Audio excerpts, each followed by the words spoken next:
La reconquête amoureuse serait potentiellement une perte de temps en plus avec un résultat qui n'est pas assuré. Pourquoi est-ce que je me lancerais? Est-ce que je suis pas dans un espoir qui est vain? Est-ce que c'est bon pour l'être humain? C'est la question que nous nous posons et on s'y attaque comme d'habitude, juste après le générique.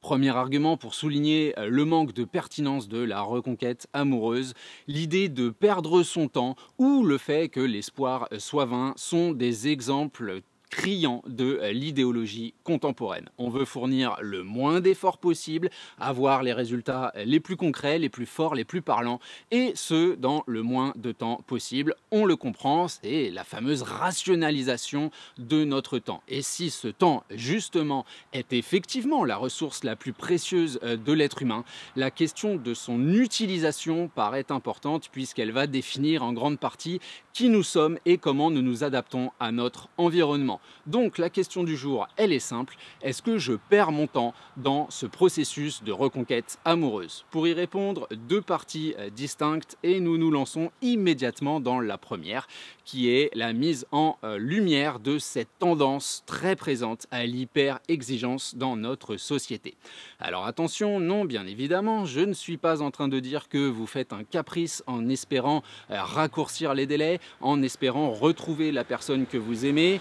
Instinctivement, psychologiquement, c'est explicable, il y a une douleur qu'on veut annihiler, on veut retrouver l'amour, c'est tout à fait normal. La problématique, elle se place dans l'analyse de tous les processus qui nous entourent parce qu'aujourd'hui, ils sont faits sur ce rapport, cette équation qui voudrait que l'intérêt d'un process est égal au rapport entre le temps et le résultat. Cette équation, mine de rien, elle est excessivement intéressante et elle a fait évoluer par exemple le monde du travail.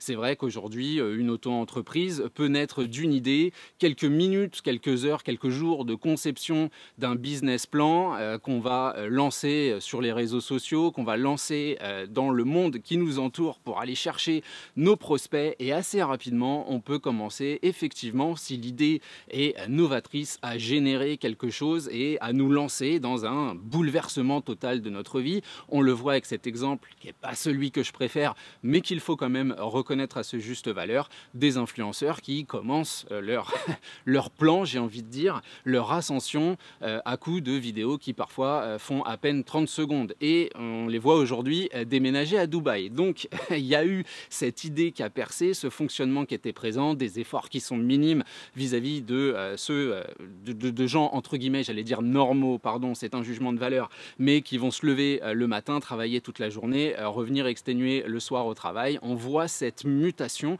et on voit qu'effectivement, dans ce cadre-là, l'intérêt pour cette niche-là, ou ces niches-là, parce que ça touche plusieurs sujets, mais c'est le même process, a explosé parce que le temps est minime et les résultats qu'on peut escompter sont excessivement importants. Donc on a compris que le temps est la clé, est un facteur excessivement important. Le souci, c'est que dans la reconquête amoureuse, on parle d'humain, on parle de psychologie et cette idée de prisme personnel qu'on peut avoir dans le monde du travail laisse finalement peu de place à ce que représente pour de vrai une rupture amoureuse, à ce que doit affronter comme démon, comme montagne votre ex. Il ne faut pas oublier qu'au moment de la rupture amoureuse, il y a une forme de culpabilité qui va naître. Il ne faut pas oublier qu'il y a une image arrêtée de ce que vous êtes capable d'amener, de produire en termes de communication, en termes d'aura, en termes de bien-être, en termes de crédibilisation et de fortification du couple, puisqu'il y a une différence entre la séparation et la rupture. Vous le savez, la rupture amoureuse a été décidée en amont. Votre ex a déjà considéré, avant de vous le dire, que le couple ne fonctionnait plus. C'est pour ça que l'un des chemins traditionnels, c'est peut-être pas votre cas, mais c'est quelque chose que je vois à forte récurrence, l'un des chemins traditionnels. Donc, c'est quelqu'un qui commence à se désengager gentiment de la relation, vous amenant à poser des questions réflexion. Mais ma chérie, qu'est-ce qui se passe? Est-ce qu'il y a quelque chose qui ne va pas? Tu n'es plus comme ci, tu n'es plus comme ça. Et on vous explique qu'effectivement, je suis dans une phase de réflexion et le couperet finira par tomber quelques jours, quelques semaines, quelques mois plus tard en vous annonçant la rupture amoureuse qui était déjà décidée. Et ce qu'on vous annonce quand on vous annonce la rupture, ça se transforme donc en séparation puisque c'est le moment où les choses sont actées. À titre personnel, dans mon histoire, c'est quelque chose que j'ai vu. On m'a toujours ces petits signes dans votre histoire personnelle, vous les reconnaîtrez. Le mien, c'est tout simplement que j'avais l'habitude de dire à ma compagne que je l'aime et qu'elle ne répondait plus de la même façon. Et forcément, ça a été un point d'interrogation, ça, et les petits comportements comme rentrer plus tard, rester plus longtemps dans des zones fermées de la maison, la salle de bain notamment, ce genre de choses, sourire à des messages à des moments où normalement on ne devrait pas en recevoir. Bref, on comprend qu'il se passait quelque chose ailleurs, il se tramait quelque chose, il n'y avait pas besoin d'être l'inspecteur d'Eric pour le découvrir. Maloupe est resté dans son placard. Donc on comprend effectivement que tout ça est bien présent et que pour inverser une situation aussi complexe, pour se permettre d'être dans le lâcher-prise, se permettre d'être dans la reconstruction, se permettre d'être dans la maîtrise de la communication, il va nous falloir ce temps-là que certains vont avoir l'impression de perdre ou vont vous influencer pour vous dire que vous êtes en train de laisser passer votre vie, vous êtes en train d'attribuer, de donner trop d'importance à une personne qui ne vous aime plus. Alors sur le papier, c'est pas complètement faux, on est bien d'accord. De toute façon, ce raisonnement, il est basé sur la simple logique de la définition du choix. Le choix, c'est une privation d'options. Si je choisis un repas au restaurant, eh bien je ne m'en mange pas un autre et peut-être que lui aussi me faisait envie. Maintenant, rien ne définit intellectuellement, ni factuellement d'ailleurs, l'expérience que j'aurais pu faire avec le repas que j'ai laissé de côté. Parce qu'avec des si, on met Paris en bouteille et peut-être que ce repas qui avait l'air fameux, si je l'avais mangé, j'aurais été malade toute la nuit. Ça, personne ne pourra nous le dire. Donc l'argumentation a quand même des trous. Le problème donc de cette idée qu'on perdrait notre temps dans la reconquête amoureuse, c'est ce que je vous disais, c'est cette visibilité qu'on ne laisse pas à la partie submergée de l'iceberg. On reste dans quelque chose qui est peu profond, quelque chose qui est technique, stratégique, matériel. Il ou elle ne t'aime pas, il ou elle a refusé de faire les efforts, il ou elle n'a pas tenu cette fameuse promesse d'éternité qu'on avait au moment de la formation du couple. Je serai toujours là pour toi, je serai ton épaule, je t'aime, nous avons des plans, nous allions nous marier, nous étions pacsés, nous avions acheté une maison et aujourd'hui je jette tout ça. Donc forcément, cette idée de travailler sur vous, cette idée de travailler sur le relationnel, sur votre redéfinition, sur la communication, peut sembler être une perte de temps pour quelqu'un qui vous regarde de l'extérieur et vous dit « Attends, tu as fait un bond en arrière » et au lieu de simplement changer de direction et peut-être pas avouer ton échec, mais te dire que tu as eu une expérience, maintenant il faut passer à autre chose, toi tu essayes de refaire cette distance-là, celle que tu as perdue avec ce fameux bond, pour ensuite potentiellement avancer. C'est bien mal comprendre ce qu'est une reconquête amoureuse, bien évidemment, parce que non, on ne refait pas cette distance-là, du moins pas sur la même trajectoire, puisqu'on va faire évoluer énormément de choses, mais très clairement, la problématique de cette hyper-exigence, d'avoir un résultat qui est donné et de se dire que si trop de temps passe, je ne vais pas pouvoir continuer, eh bien ça crée des comportements que j'ai presque envie de qualifier de déviants, en tout cas des comportements qui vont être néfastes pour notre reconquête amoureuse. Et je peux en citer déjà deux. Le premier, c'est le principe de la deadline, quelque chose que j'entends très souvent et qui, encore une fois, intellectuellement peut être validé. Cette idée du « si d'ici la fin de l'année, je ne suis pas en couple, il n'y a pas une avancée, moi j'arrête. Si le moment où mon horloge biologique commence à trop frapper à la porte, mon ex n'est toujours pas là, j'irai potentiellement faire des enfants ailleurs. » Alors bien sûr, je fais des raccourcis intellectuels, mais vous comprenez les logiques derrière, logiques qui sont donc respectables, mais qui vont nous mettre une pression sur la manière de nous comporter au quotidien. Donc ces deadlines, finalement, psychologiquement, elles n'ont aucun sens et ça va créer un deuxième problème qui est la vision conflictuelle, étant donné qu'on attend des résultats qui sont excessivement criants. Quand on a un résultat positif, on le considère bien souvent comme pas assez positif. Pire, on a même tendance à l'excuser par des préceptes communs comme par exemple la politesse. Il m'est arrivé de voir des histoires où la personne face à nous ne nous répond pas, nous ghost. Tout à coup, on a une réponse et là, au lieu d'en être satisfait, de se dire j'ai déjà franchi une petite étape et je vais continuer mon chemin et ça va prendre du temps et des efforts, etc.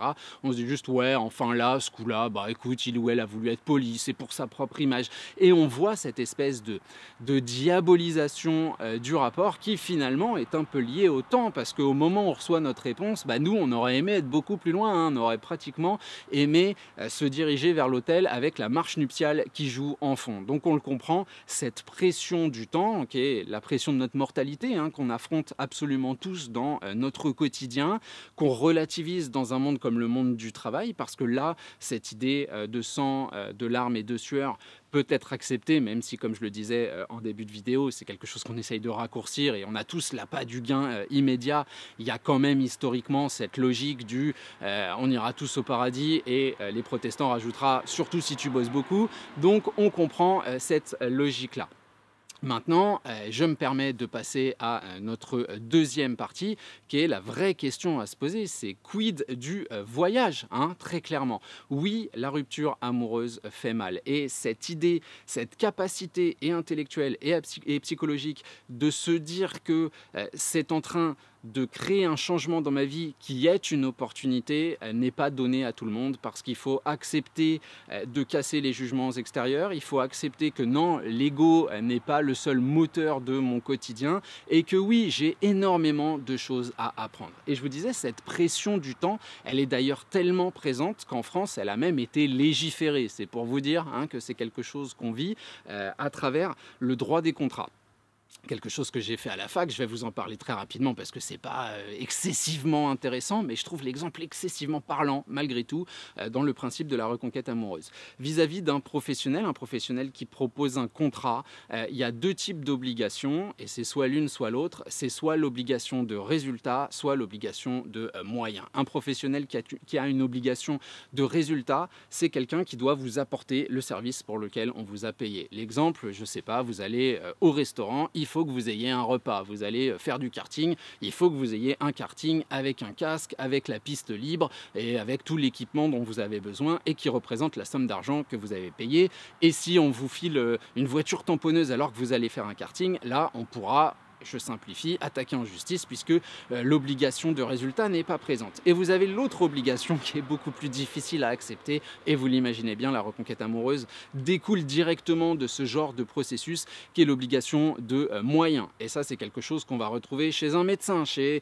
un chirurgien, chez quelqu'un qui vient vous apporter une aide dont le résultat n'est pas nécessairement assuré. Vous êtes excessivement malade, on vous opère, le fait que vous ne soyez pas 100% guéri derrière, si vous attaquez en justice, vous allez perdre. Voilà, c'est aussi simple que ça parce qu'il n'y a pas d'obligation de résultat, il y a tellement d'incertitudes, il y a des facteurs extérieurs à la dite opération qui sont présents et qui peuvent avoir une influence. Et bien c'est exactement la même chose avec la reconquête amoureuse. Le problème, c'est qu'on vit dans un monde où seule l'obligation de résultat est mise en avant et où ça, c'est quelque chose qu'on nous fait rentrer dans notre tête. Alors c'est lié bien évidemment à l'évolution économique, au fait, aux innombrables volonté que nous avons de surconsommer, d'empiler les choses matérielles et on a cette idée que les relations doivent fonctionner un petit peu dans ce cadre-là. D'ailleurs, en découle par exemple les applications de rencontres où on peut dans la même journée swiper sur 80 profils différents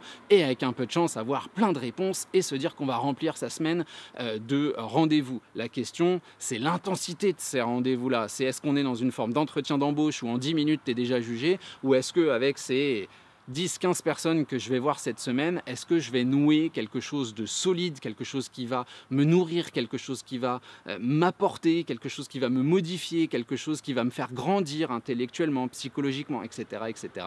Je pense que la réponse, on l'a tous au fond de nous. Donc cette idée de reconquête amoureuse, cette obligation ou de moyens, mais justement, elle est intéressante, elle va nous donner les moyens, comme je le disais, de lâcher prise, de se reconstruire, de réapprendre à communiquer, d'évaluer et d'évoluer dans le monde des relations humaines et notamment celui des relations amoureuses de façon complètement différente, va nous apporter une autre vision de la culpabilité, de l'ego, du travail sur soi. Bref, on est en train d'avoir des résultats qui sont concrets, qui sont matériels. Cette idée de focus sur soi, par exemple, qui m'a permis d'avoir des retours excessivement positifs, où certaines personnes qui ne sont pas nécessairement allées au bout de leur reconquête amoureuse, mais qui sont allées au bout de leur reconquête de soi, se disent, bah, écoute, sans ce processus-là, sans tout cet apprentissage, sans l'utilisation notamment de cette communication qu'est le système crise dans le domaine professionnel, bah, j'aurais pas évolué comme j'ai évolué aujourd'hui et je me retrouve dans une situation qui était largement meilleure in fine que celle que j'avais quand j'étais dans mon couple. Alors oui, dans ce type d'exemple, on n'a pas le résultat escompté, mais la question qui se pose, c'est est-ce qu'on a perdu notre temps? Est-ce que le temps d'apprentissage est une perte? Est-ce que le moment où on va à l'école, à la fac, est une perte de temps? Je suis assez d'accord pour se dire que quand on est sur les bancs de l'école, effectivement, on a l'impression qu'il y a certains trucs où on s'emmerde un peu, quoi. Moi, je me rappelle des cours de géographie quand j'étais à la fac, qui étaient une catastrophe avec un prof lent, inintéressant. En plus, on a eu tout un semestre sur la géologie. Oh là là, sur les pierres, les sédiments et tout, c'était d'un chiant. À la fin, j'y allais même plus en cours, c'est pour vous dire. Bien sûr, ce que je captais pas à ce moment-là et que je capte aujourd'hui, c'est que les sédiments, les couches dans le sol, c'est pas ça qui était important. C'était la méthode de réflexion qui était proposée et qui aujourd'hui fait que mon cerveau est celui de pas mal d'étudiants. Un petit coucou au tracteur qui forcément doit passer aujourd'hui et ce matin. Alors je me suis levé vachement plus tôt exprès pour éviter ce genre de choses, mais bon, il fallait me faire un petit bisou, voilà, à plus tard. C'est le processus de réflexion qui est excessivement important et qui permet à nos cerveaux aujourd'hui, ceux qui sont allés dans cette fac-là à ce moment-là, de fonctionner de telle ou telle façon. Pour rien vous cacher, mes plans de vidéos, la conception intellectuelle des vidéos est faite sur les plans que j'ai pris, alors pas en géographie spécifiquement, mais en histoire, voilà. Et c'était plus en terminale, une prof dont je me rappellerai toute ma vie. D'ailleurs, je peux la citer, elle s'appelle Madame Hoffman.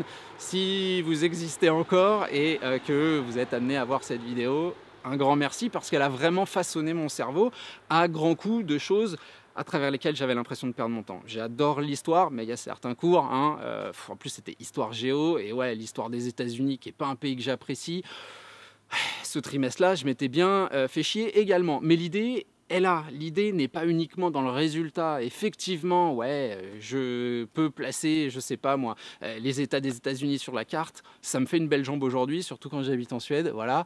Mais c'est pas ça qui était important. C'est tout le processus à travers lequel on s'ouvre, à travers lequel on grandit, à travers lequel on se remplit d'expérience. Quand on sait qu'en plus l'être humain est un réceptacle à expérience et que c'est comme ça qu'à tâtons il avance et se fortifie, à mon sens, on est sur quelque chose d'extrêmement intéressant. Et c'est une question que vous devez vous poser, travailler sur vous, créer une communication, créer un échange, créer du mouvement, tout en respectant l'autre dans un monde où le jugement est excessivement présent.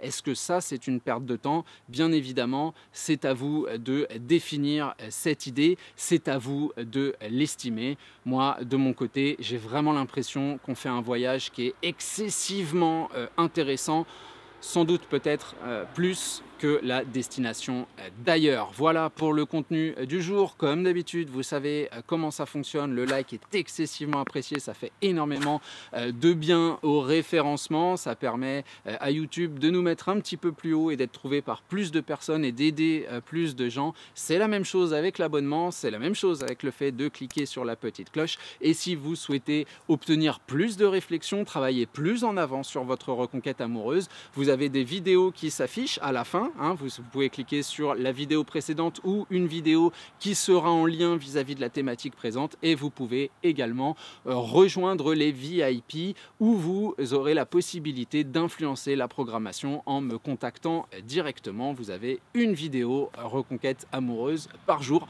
sauf le jeudi. Voilà, et le week-end, j'ai fait le tour, je vous abandonne, je vous souhaite une merveilleuse semaine et on se retrouve jeudi prochain à la même heure pour une prochaine réflexion. Salut à vous!